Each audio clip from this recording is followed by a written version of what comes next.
Ang mensahe ni Pangulong Marcos Jr. sa mga estudyante, mag-aral kayong mabuti.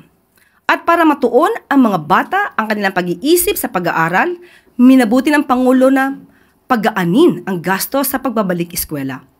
Alinsunod sa direktiba ni Pangulong Ferdinand R. Marcos Jr., ginawa ng 50% ang student discount sa mga train lines ng LRT1, LRT2 at MRT3 simula ngayong araw.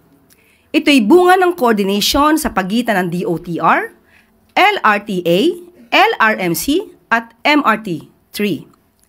Ipakita lang sa ticket counters ang inyong valid school ID o kahit anong school registration form sa current school year para ma-avail ang discount.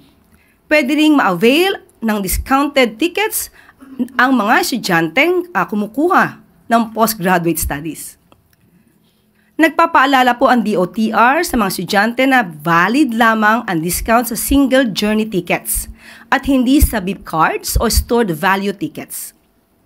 Makakaasa naman ang taumbayan na tuloy-tuloy ang discount para sa mga mag-aaral mula Lunes hanggang Linggo o kahit mapa-holiday pa man yan, hanggang 2028. Ayon kay Transportation Secretary Vince Dizon, inaasahang magiging dagdag ginhawa ito para sa mga tumatangkilik ng train lines dahil 20% lamang ang kasalukuyang student discount. Pero ngayon, 50% discount na. We are studying na yung estudyante mabigyan ng malaking diskwento. Kasi I said, everywhere I go, ang senior at saka student, may diskwento malaki, 50%. Gaya ng sinabi ng Pangulo na dapat tulungan natin yung mga estudyante, lalo na ngayon. Kaka-open pa lang this week ng classes. Magdadagdag tayo ng discount for all students sa LRT1, LRT2, at MRT3.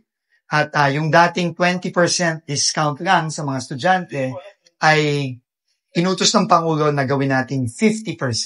For us students po, sobrang laking tipid niya po, lalo na kaming mga taga-Antipolo pa po, papunta ng Manila. Sobrang layo po kasi. So, malaking pandagdag po siya sa budget namin for baon.